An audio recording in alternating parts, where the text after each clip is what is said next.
Thanks a lot. So first of all, let me thank the organizers for this really nice conference. I'm really enjoying the talks and learning a lot. Today, I would like to discuss some work done in collaboration with Anton Nedelin, who's in the audience and is giving a talk about some parts of this work. So we're kind of splitting the material. So there is a paper that we put out in December. There is another paper coming up soon, and some other papers written in collaboration with these people, all in Milan. Jegor Zenkiewicz is a postdoc there, and same is from Francesco Aprile, and Matteo Sacchi is a new PhD student. Okay, so the plan of my talk is to really focus on a case study of this TSUN theory, from which I will kind of introduce various dual frames and construct a duality web.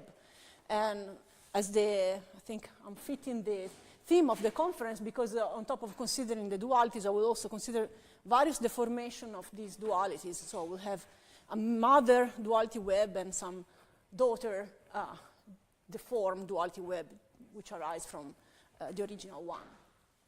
So after some discussion about these dualities, I will focus on a special class of 3D dual theories, which I name spectral dual theories. The choice of the name hopefully will become clearer, because I want to think these theories as defect theories in a 5-dimensional theory. And for these theories, I want to interpret the 3D spectral duality as a consequence of fiber-based or S-duality in 5 dimensions.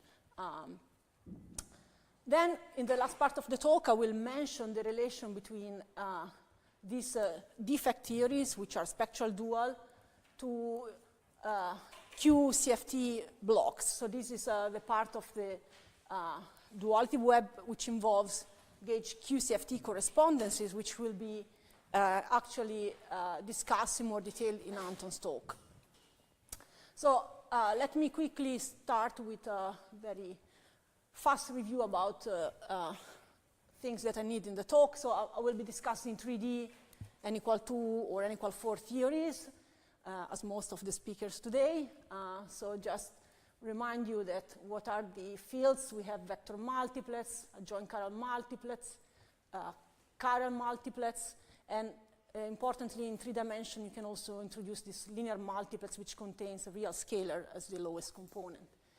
So the moduli space of these theories, they have Higgs branches, where charge fields take a VEV, Coulomb branches, with the scalars get a VEV. But in general, you also have mixed branches, so describing this moduli space is, in fact, pretty complicated, and many people here are expert in this. So let me just remind you something that it's important for this talk, is that in 3 dimensions, what you can do is to dualize gauge fields into scalars, and you have a symmetry associated to the shift of this scalar, which is called the dual photon, and this is named the topological symmetry.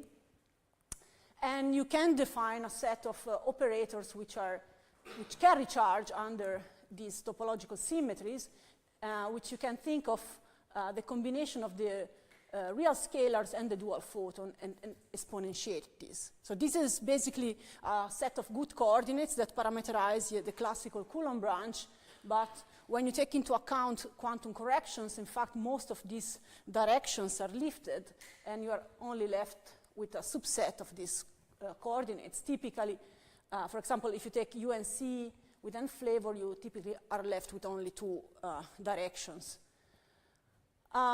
These unlifted coordinates, they also can be related in the UV to some set of local operators, which are local disorder operators, which carry charge under the topological symmetry, and these are the so-called monopole operators. So for these operators, we have a nice formula which allows us to calculate the charge of this monopole operator under any abelian symmetry that you have in the theory. The operators are labeled by this topological charge is a vector of integer mu, and then you basically have to sum over the charges of all the fermions in your theory. So this allows you to calculate the charges of the monopoles under every flavor symmetry, including their charge, okay? So why I'm so interested in the story of the monopoles is because in this talk you will hear me talking about duality with monopole deformations. Now, the idea here is that, of course, in 3 dimensions you have Aroni duality, which is a well-known sort of Seiberg-like dualities that holds for 3-dimensional theories, where you have a UNC theory with n flavor and no superpotential, dual to UNF minus NC theory with n flavor, and a superpotential where you have monopole operators of the dual theory, which I indicate with this hat, which are flipped, we say. So they appear by multiplied by some singlet, S plus and minus. Now, last year with Sergio Benvenuti and Francesco Benini, we proposed a modification of this duality, which contains monopole operators that you directly insert in the superpotential. So it might look a little bit awkward to do that because these are not fundamental fields, so it's a bit complicated to understand what happens when you turn on this deformation. Obviously, you can't really use F terms for these fields, but you can convince yourself, and if you're not convinced, you can have a look at our paper, that this duality makes sense. There is a sense in which you can define a conformal window, and you can sort of convince yourself that there is turning on this deformation is really taking the theory to a new fixed point where you have a new superconformal field theory which has 2 different UV descriptions given by these 2 theories. Of course, the appearance of monopole operator in the superpotential is something that we know can happen when you reduce 4-dimensional theory down to 3D. This was already known from old days, n equal to theory in this end of the 90s, but more recently these issues has been investigated by this group of people also using partition functions. And then there has been lots of work here. I'm just picking up some cases where various duality involving monopoles have been obtained, generalizing to various types of groups, considering higher powers of monopole deformations. So that's a lot of work going on in this direction. So I will be using basically a version of this duality in my talk. So the main character of my talk is the TSUN theory. It's a well-known theory introduced by Guyot-Witten as a boundary condition for the super-Yang-Mills theory in 4 dimensions.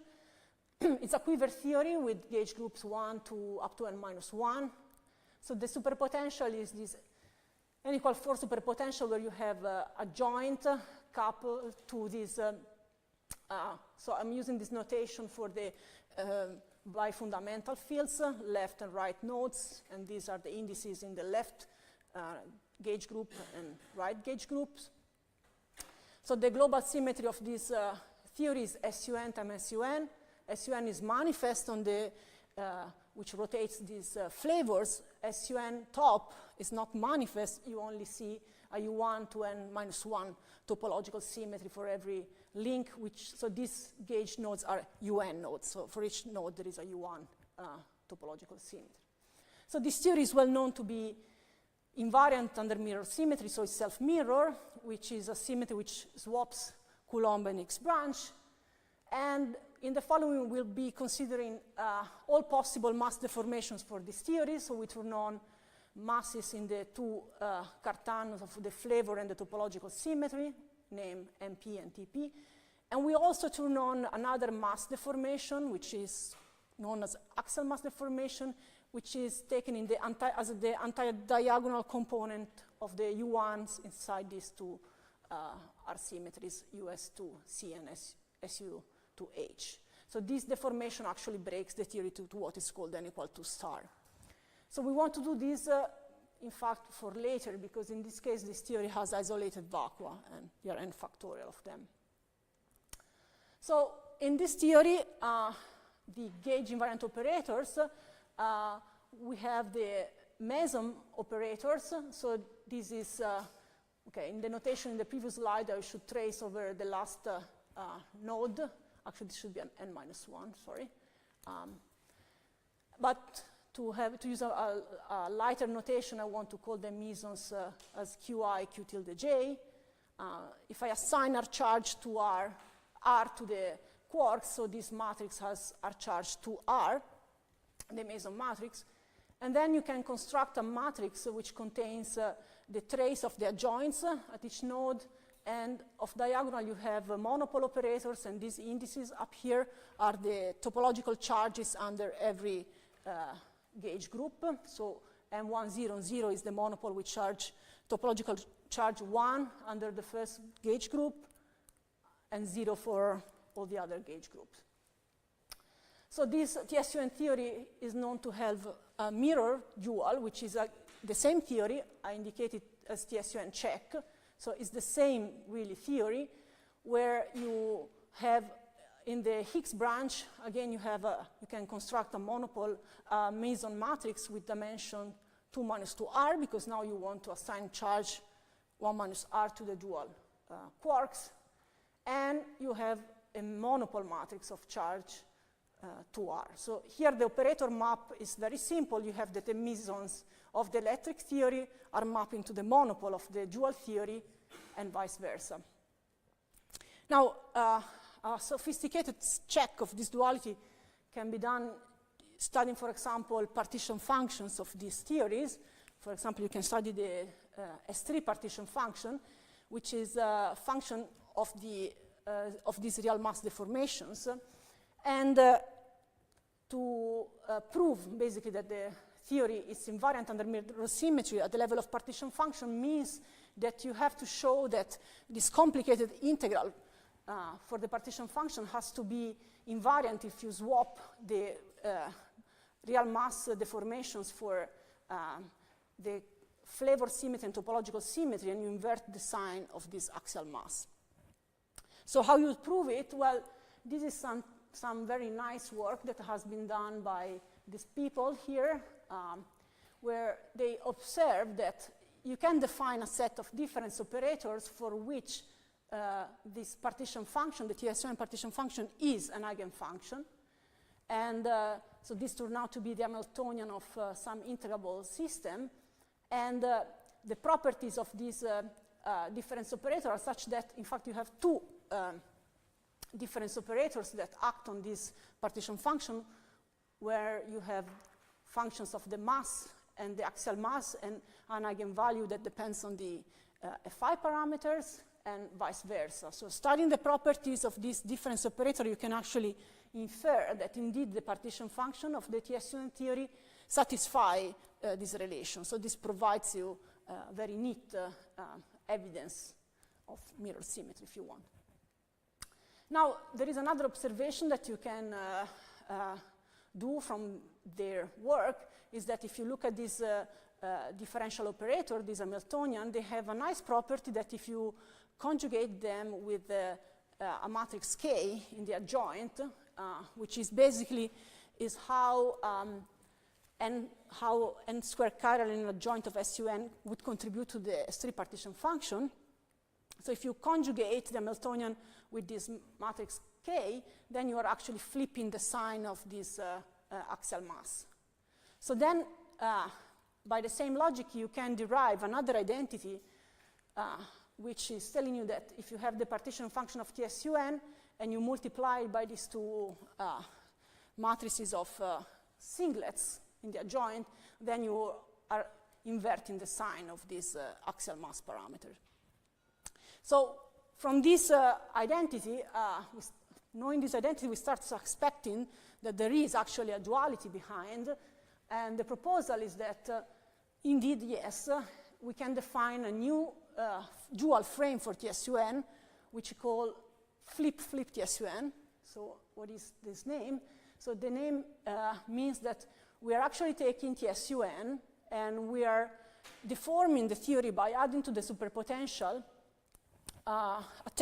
two terms, which is basically the flip of the Higgs branch and the flip of the Coulomb branch. So we introduce singlets Sij and multiply them by the matrix which contain the traces of the joint and the monopoles of diagonal, and another matrix of singlets Xij, and we introduce it together with the mesons.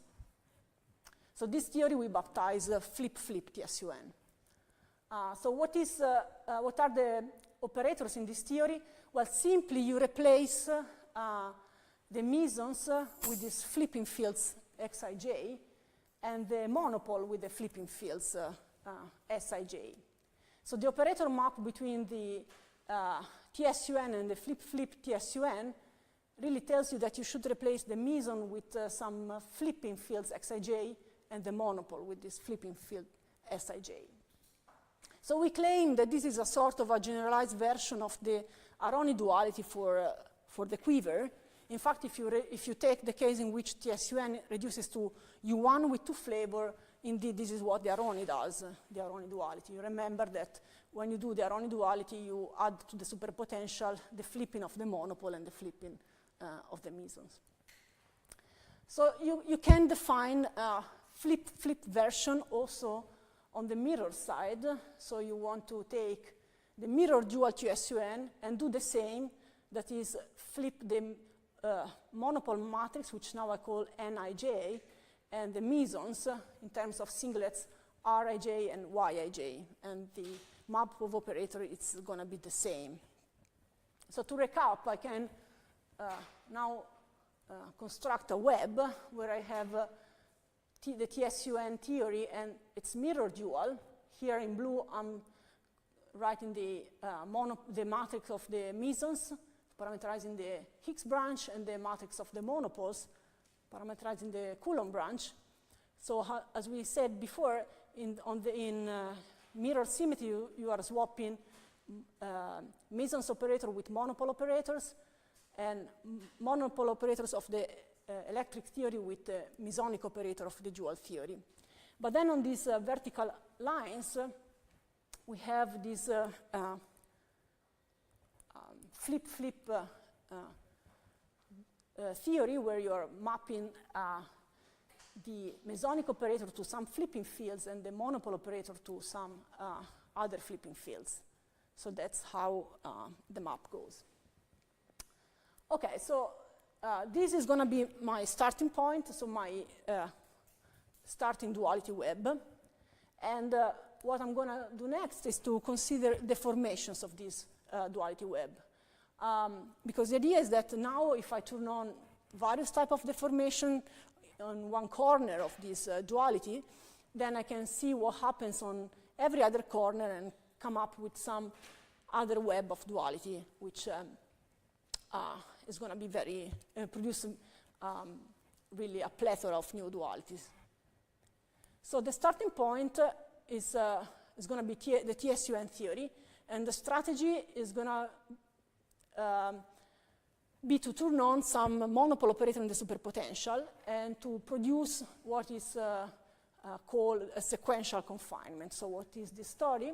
So this is some idea that has been applied by Benvenuto and Giacomelli and Meccaria. So the idea is basically to consider the TSUN theory, or any other theory, in fact, in some case when this can be applied, and turn on a deformation given by monopole operators. So I want to turn on a superpotential which is linear in the monopoles. So I want to turn on the monopole operator which is charged under the topological symmetry of the first node and nothing else. Then the monopole operator we charge 1 under the second gauge node, and so on and so forth, until the second last node. Okay, so you see, I will not turn on the monopole operator with charge 1 under the last node. So if you want, it's a partial or next to maximal deformation.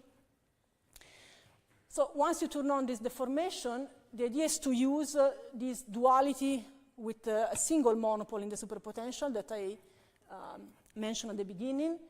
In particular, there is a case where when NF is equal to n plus 1, where the dual is actually a vast Zumino with a superpotential of this type. So there are n plus 1 square fields plus 1 extra singlet in the dual vast Zumino. So how this story goes, so let's take an example of the TSU3 theory, so just 2 gauge nodes. So in this case, the deformation amounts to turn on a monopole operator with charge only under the first node. So actually this is a U1 gauge group, so the adjoint is decoupled, so I can use my duality and dualize the first node into a vast Zumino, which has the effect basically of confining the first gauge node and putting just an abelian adjoint on the next node. So it removes the non-abelian adjoint and it replaces it with this blue link, which I use to indicate an abelian adjoint.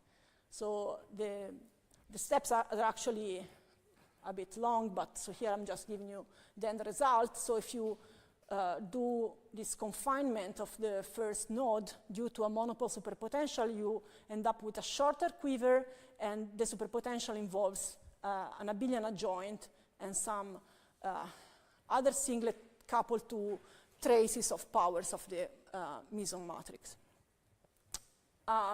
So the important point is that the adjoint is now abelian, so you can continue doing the monopole deformation if you have a longer quiver. So in the case of TSUN, if you turn on the monopole deformation up to the second last node, what happens is that the theory gets confined, all the nodes gets confined by the last one, and you are left with a UN-1 theory with n flavor, and the superpotential, you see, again involves an abelian adjoint and some extra singlets coupled to higher powers of the meson matrix. So we call this endpoint theory TA. So here I've done this first deformation. Now I can ask what happens if I map this deformation on the mirror dual side of this duality. Well, in the mirror frame, the monopole deformation becomes a complex mass deformation. So the effect of this deformation is to give mass to all the flavor but 2. So I am left with 2 light fields, which I name D and D tilde and U and U tilde.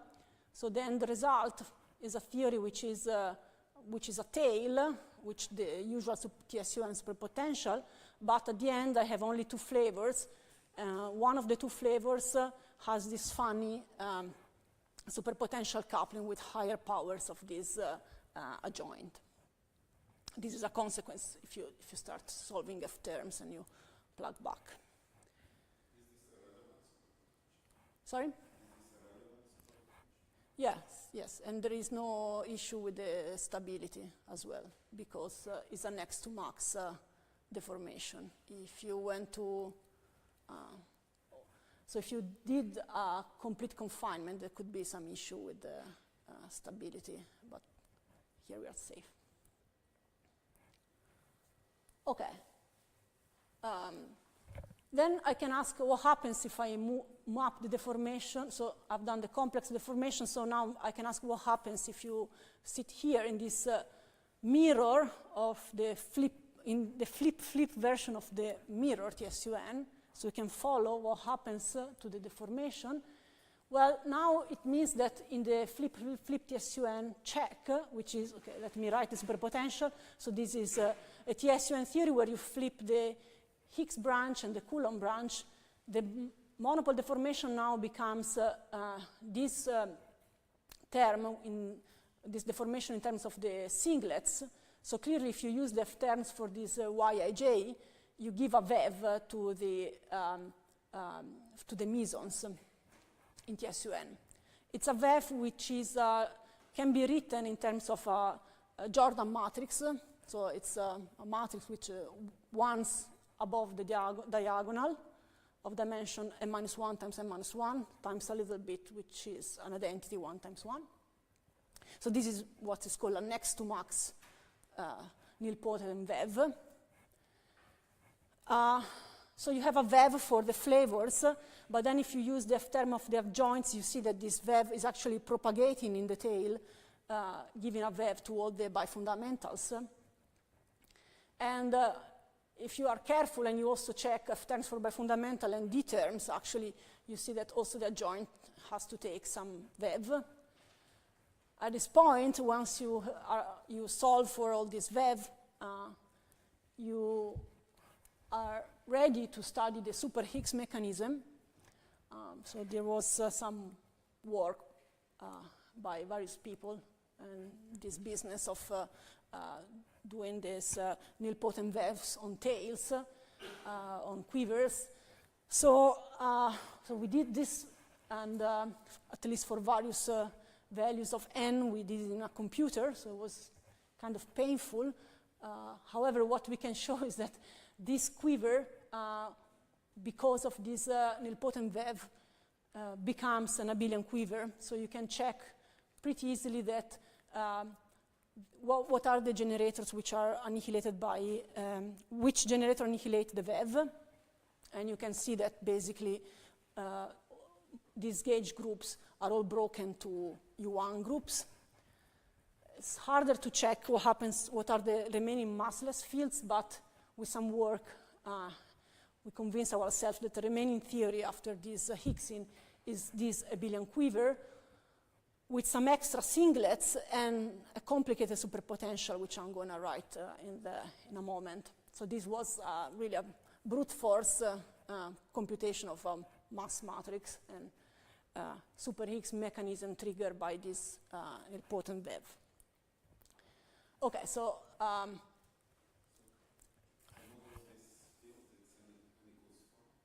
yes, I'm going to show you it in a moment. Yes, so I've done these 3 steps for the moment. So this side we haven't done. Presumably, when you map the deformation, you are going to give a VEV to the monopoles and should trigger something. So this is something that we will maybe postpone. But we can take another approach. We can use these inner links. So we know this theory TA. And now I told you that I want to think this relation between TSUN and flip TSUN as a generalized Aroni duality. So if this is true, then I should be able to go from TA to TD using Aroni duality, and then from TD to TC using mirror. So this is what I'm going to do next. I want to go to find again TC, but instead of coming from the nilpotent VEV of flip TSUN, I will use this alternative path, starting from TA, doing Aroni, doing a mirror, and see if I find what I expect. Okay, so I remind you that the theory TA that we found is a UN-1 theory with n flavor, with this superpotential. This is an abelian adjoint. So what I do, I first take an Aroni dual, and I get a U1 theory with n flavor, and I map superpotential. So in the process, I have to take with me this term, which I map in here. At this point, I do an n equal to mirror of this Aroni theory, Aroni dual, which has U1 theory, so I can do an n equal to mirror. But if you manipulate this expression a little bit, you reconstruct basically a part which is the n equal 4 superpotential, but you also have some other stuff in the superpotential. So you have this bit which is n equal 4, you have a joint coupling to the left and to the right, but you have some extra singlet, sigma, plus, minus, and this gamma m, which are precisely the singlets that we saw also from this Higgsian mechanism. So we found these are extra massless fields also from this method. Can you get rid of this extra superpotential by adding extra flip fields? Well, I cannot really get rid. I mean, I can try to flip something from one side to the other. It depends the way you want to present your theory. Yeah. Sometimes you need to be careful because when you flip on one side, you can run into this business of the stability. So on this side, they are fine. Okay, good. So you might ask why the heck am I doing all this? Well, it is funny, but I had originally another goal, which is to study what I call spectral dual theories. So let me try to explain what are these spectral dual theory. So far I got this nice web of dualities, starting from TSUN and its flip-flip duals. I did some deformations, and I ended up with this inner web where I have 4 theories which are related by various combination of Aroni mirror. And the idea is that, of course, if I start doing other type of deformation, here I took a very specific monopole deformation, which is corresponding to, here next to max VEV. I can do smaller VEV, I can do many things, so in the future, the plan is to explore a little bit what happens if you do more general deformations inside, but you can also try to start from a larger web. Maybe instead of having TSUN, you can work with T rho sigma. Maybe you can still produce a similar story. So, as I said, however, my goal was to study a set of theories which I call spectral dual theories, and I want to interpret them as defect theories in a 5-dimensional theory. So let me explain. So the first example of a spectral dual theory that I want to discuss is a duality that I obtain starting from the diagonal in my web. So I want to start from flip-flip TSUN dual to TSUN check. So what I do, remember that in flip-flip TSUN, I'm flipping both the Coulomb branch and the Higgs branch. So I turn on a deformation, which is basically like flipping twice the Coulomb branch, since flipping is doing nothing. Is square into 1 is like I'm doing nothing. So if I do this deformation in flip-flip TSUN, I go back to a theory, which is TSUN, where I only flip the mesonic operators. I call this theory FTSUN, only a single flip. If I follow what happens on the dual side, now in TSUN check, well, I only have this deformation. So the claim is that I have a duality between these two FTSUN theories, which are defined as the TSUN tail with some flip of the mesons operators. So let me discuss a little bit how the map would go. So on the electric side, the operators, so where I assign charge R to the quarks, the operators that I have are the monopole matrix and the singlets. And on the magnetic side, where I assign charge R, again to the quark, I will have the singlets, Tij, and the monopoles. So the map goes as follows. The singlets of the electric theory map into the monopole of the dual theory, and vice versa. So this is what the operator map is. At the level of the partition function, then I should have an identity which is a slight variation of the identity that I have for mirror symmetry. So I should have that the partition function is invariant if I swap mu and tau, so the masses and the Fi parameters, capital M and capital T, and I do nothing to the axial mass, which is unlike what we do in mirror symmetry.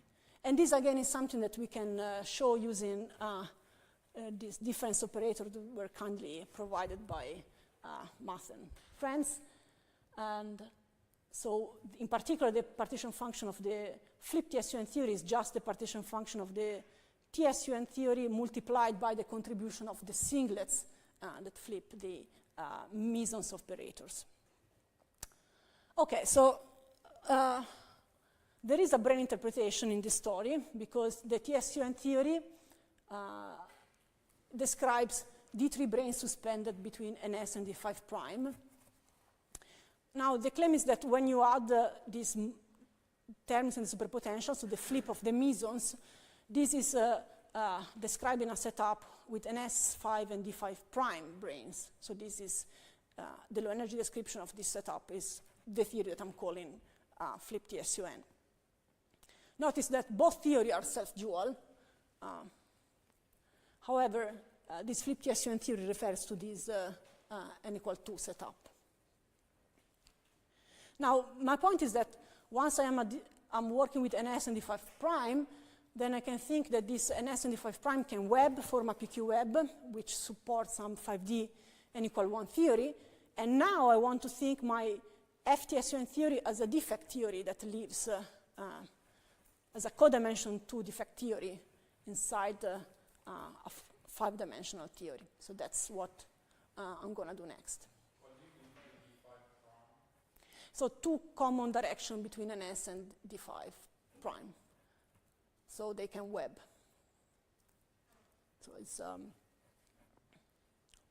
rotated.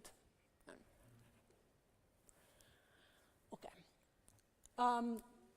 Good. So in the following, I'm going to discuss PQ webs, and I will introduce topological strings as well. So the object that is useful to compare it's the partition function of gauge theory rather than on the 3-sphere on disk times S1.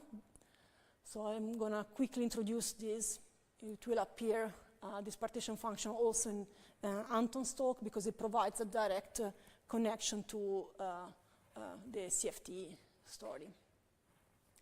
So this is just some horrible expression, but just to say that you can write the partition function of the TSUN theory on disk times S1. There is a receipt. You have that the contribution of chiral multiplet are typically given in terms of this special function, this, in terms of this Q Pochhammer.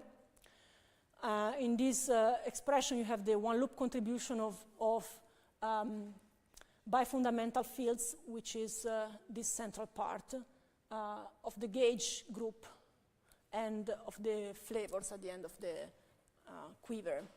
So you have this sort of complicated expression for the partition function. The point is that when you work on non-compact spaces, you need to prescribe integration contours, and in particular for this mass deformed TSUN, you have a nice basis of contours which are in correspondence with the supersymmetric vacuum of the theory. In this case, there are n factorial of them. So you can evaluate this partition function on these contours and generate what we call the holomorphic block, which has contribution of classical one loop and vortex part. They are horrible expression, but I'm flashing them because they are in a sense similar to instanton partition function, E5D instanton partition function with parameters tuned to some specific value. So if you are familiar with Nekrasov partition function on R4 times S1, and you specialize parameter appropriately, what happens is that typically the sums over Young tableaus get truncated to sums over integer, which are satisfy some constraint. So this is, you should think, and this is the right way to think for the following, as this vortex partition function, these blocks, as really as 5D instanton partition function with tuned parameter. Yes? I think that's happening because when you tune the parameter, it's like turning on a position-dependent vacuum system. Yeah, yeah. Which completely Higgs' theory away from the defect, so it's empty. Yeah. These degrees of freedom. Yeah, I will talk about this, but yeah, thank you. So, in particular, the level of the blocks, let me remind you that the duality identity that I was mentioning before are such that, so now instead of using capital M and capital T, there are some exponentiated version of these parameters, and the mass MA, this axial mass, appears in an exponentiated version inside this parameter T. So notice the subtle difference between the mirror duality, which swaps mu and tau, and inverts T, and the spectral duality where you swap mu and tau and T is left invariant.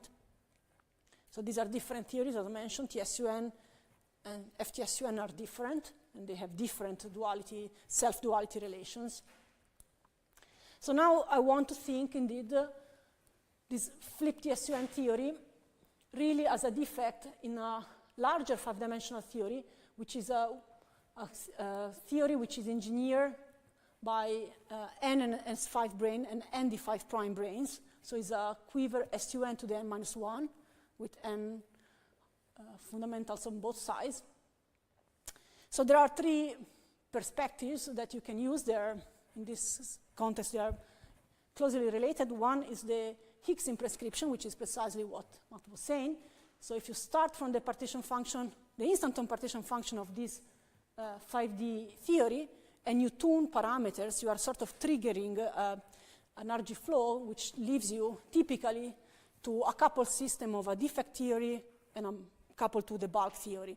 In certain cases, you can Higgs so much the bulk theory that you're only left with the defect theory, maybe coupled to some free hypers in the 5D, which is what we're going to do. Of course, there is also interpretation in terms of vortex string, and we can think this FTSUN theory as the theory living on D3 brain stretch between NS and D5 prime, as I did at the beginning. And then the third approach, which is actually what is going to provide us with a quantitative tool, is to relate all this to geometric engineering and topological strings. So we will use topological vertex to implement this Higgs procedure and study what happens when you perform the fiber-based duality in 5D, which appeared also in the talk by Benjamin yesterday. So we'll be considering what happens when you perform 5DS duality or fiber-based duality in 5D. What happens to this 5D, to this defect theory? And the claim is that we will see that the spectral duality that I define for this FTSUN theory is actually a consequence of this duality for the 5D theory. So let me proceed gradually. So the first observation is what I said, is that if you take the instanton partition function for this 5D quiver theory, typically when you tune the parameters, you are left with a partition function of a coupled system, which includes a bulk part and a defect part. There is a choice of this tuning of parameters. So these are the Coulomb branch parameters for the nodes in the 5D theory. You need to relate them in this fashion to the mass parameters. If you make this choice, the 5D instanton partition function collapses on the nodes on the partition function of this FTSUN theory. So this instanton partition function becomes this vortex partition function. So you truncate effectively the sum over the Young diagrams to sums over diagrams with finite number of rows. Yes? Does the original partition, the 5D partition function, are based on interesting difference equation? It's an interesting, for generic parameters, you mean? No, for generic parameters, I don't know. For, well, you have difference equation when the parameters are quantized. When they are, yeah, completely generic, not that I know, but it would be very interesting if there are.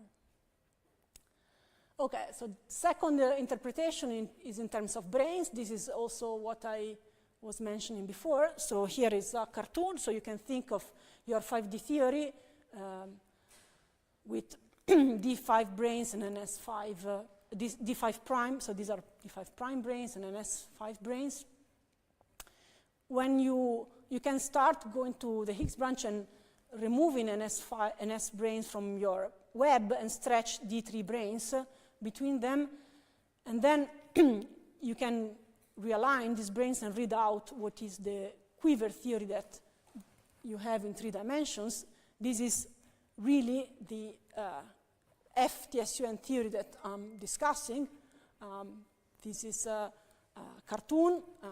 Hopefully the interpretation is correct, but the point for me is that I'm going to use geometric engineering where I can go beyond interpretation, and I have a new tool, which is the vertex, to actually do this computation independently. So that's very closely related to this. In fact, what I want to do is to uplift to M-theory, and I want to think of M-theory compactified on a toric-Calabi-Yau times R4 times S1. The toric-Calabi-Yau PQ web is really read out from this brain setup that I have here. Yes. Well, the superpotential, because you have, it is NS and D5 prime. Yeah. Okay, so basically, once you want to reinterpret the Higgs condition that we saw that you need to insert in the instanton partition function in terms of geometry. So here, the Higgs conditions amount to imposing quantization condition on the Kähler parameters of this toric-Calabi-Yau. So you're actually doing geometric transition. So you want to consider a toric-Calabi-Yau where some of the Kähler parameters are tuned to trivial value. Here we are talking in terms of refined topological strings. So if you are familiar, good. If not, don't worry too much. There is some technology to do these things. So you want to really set up a topological string computation for this toric diagram with a specific choice of Kähler parameters. So in particular, here I'm using this notation. These gray dots means that you take these Kähler parameters being q over t to the half. So this is the refined version. The unrefined version would be like 0 crossing, when unrefined means q equal to t. So this would be just 1, no crossing. So you have no geometric transition here. Whereas in the black dots, you are actually doing you are taking n equal to 1, so you have an infinitesimal transition here. So with this choice of Higgsing, which is translated in terms of topological strings as a particular choice of quantization condition of the Kähler parameters, we can show that the topological string partition function, it's really the same as this vortex partition function for TSUN. Of course, this is not surprising. That's by construction, because refined topological strings is really equal to 5D instanton partition function. So this is just rephrasing what I said before. In this language, the parameters mu and tau, which are mass parameter and Fi parameters, are related to fiber parameters and Kähler, fiber and base Kähler parameters in the PQ web. The parameter Q and T, this is important. In the gauge theory, they were respectively Q parameters, which parameterize basically the rotation of the cigar when you go around the circle S1. And T was a mass parameter, was these axial mass parameters. But these two parameters, Q and T, when you compare to topological strings, they are actually the omega background parameters. So now I'm ready to state the following, that if I look at this PQ web, this is obviously invariant under fiber-based duality, which we heard in yesterday's talk. It means that you can take a reflection along the diagonal of this PQ web.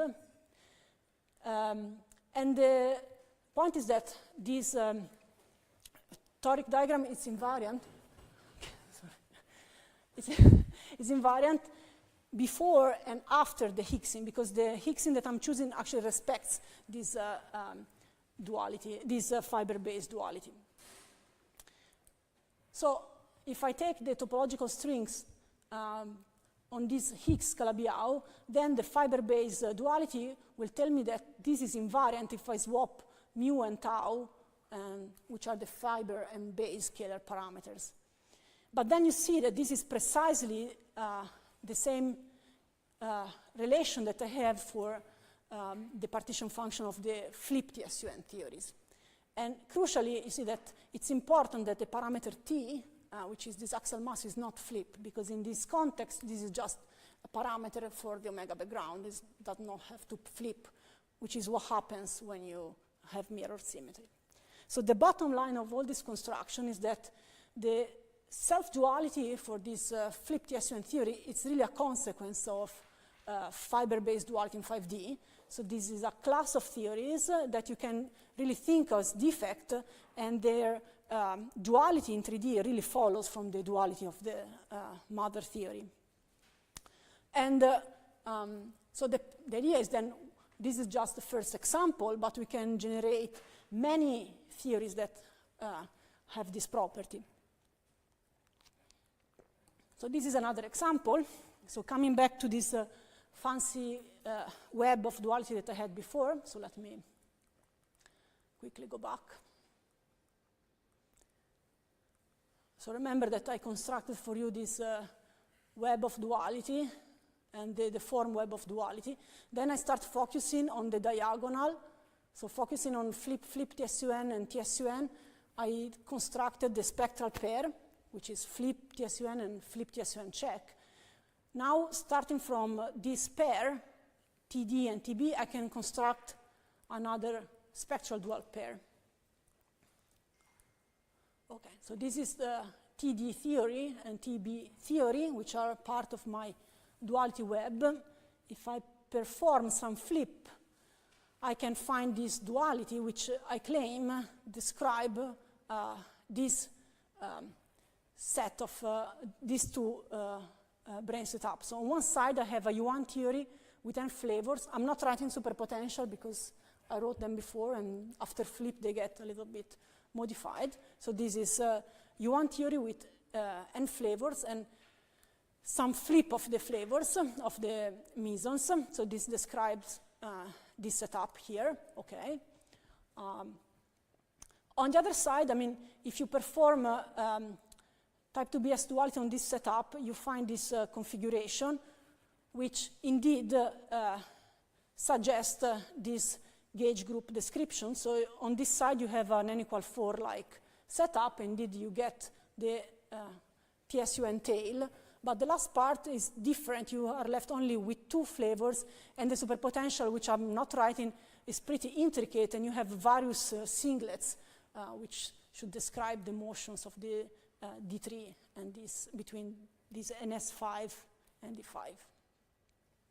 So, of course, we can view again these theories, T and T prime, as codimension 2 defects in some 5D theory, and we can reinterpret this spectral duality as a fiber-based duality in 5D. So we can basically, at this point, start producing this class of theories, which are defect theories related by 3D dualities with descents from 5D fiber-based. Okay, so the last part, I mean, in the last 5 minutes, I want to just mention something which will be discussed more accurately in Anton's talk, is that, well, in fact, the flipped TSUN theory has also appears also in a different context. So the story here is quite a different setup. So we want to consider that 3D n=2 theories can be directly mapped in the sense of gauge CFT correspondence to correlators of vertex operators with Q-deform Virasoro symmetry in their free boson or Dotsenko-Fatev representation. So this is work by Aganasic and collaborators. So it's a very neat map. So on the nodes, as Anton will discuss, you can take your partition functions for the partition function on the holomorphic block partition function for 3D n=2 theories, and you can see that directly mapped to some correlators of this Q-deform Toda or Virasoro primaries. So in particular for our favorite FTSUN theory, you have a correspondence with blocks with n+2 vertex operators with Q-deform AN-1 symmetry. So the spectral duality that we have at the level of the gauge theory is also a property of these blocks. And so we have this other parallel development of webs of dualities where on the horizontal lines we really have gauge theory dualities which as I discussed, they are quite non-trivial to prove. You need to, for example, come up with difference operators. You have non-trivial relations, while here is really about developing a dictionary. So the last comment that I wanted to make is that the story that I discussed today in the last part, which is about Higgsing, so thinking the 3D spectral duality as consequence of 5D S-duality, which is what I have in the phase 3 of this cube, has a complete parallel also in the language of QCFT, because you can think that these blocks, Q.Sankoff blocks, really come when you take generic correlators of vertex operators and you tune parameters appropriately. So there is a complete parallel. And so this bottom phase 1 is really this web here that Anton will discuss in more detail. This phase 3 here is the story of thinking spectral dual theory in 3 dimensions as arising from fiber-based dual theory in 5 dimensions, and this has a counterpart as the generation of correlators in Q-Toda theory. And of course, these lines here, it's what we know as AGT or 5D AGT correspondence. So you have a relation between 5D gauge theory and conformal blocks with Q-Virasoro symmetry. So the fact that you have this cross relation is a peculiarity of 5D theory. So the last part, which Anton will discuss, is that if you start from this web of duality here, where you relate F2SUN to Q-deform theories, what happens when you remove the Q-deformation or you take the 3D to 2D limit? Okay, I'll stop here.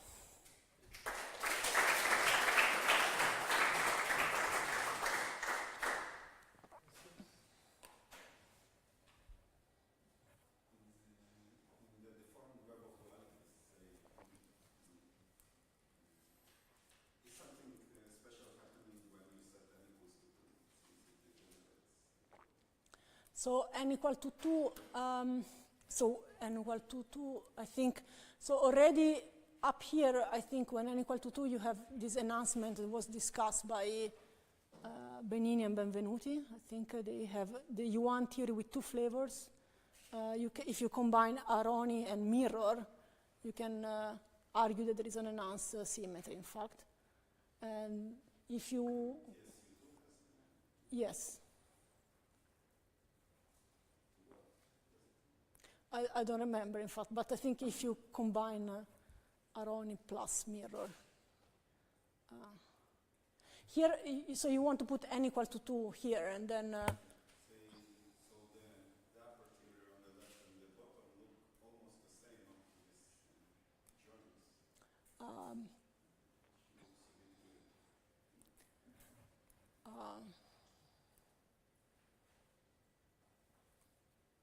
Yeah, I think probably it gets something very simple. It's just you get U1 with 2 flavor everywhere inside. Yeah, well, the point is that if this monopole, if you have U1 with 2 flavor, you are not deforming, because this deformation that I'm considering is next to maxima. So with U1 with 2 flavor, there is no deformation. Then, as I said, you can do, if you talk about general deformation, you can do nilpotent max vev and stuff, then of course. But here I'm just restricting to this next to max, so U1 with 2, there is really, the inner web is the external web. Another question, there is this flip that you are doing is very common when you consider these TSUN theories, they are legs in the star-shaped universe. Yes. And this flip is just flipping the punctures. Is there any relation? Probably.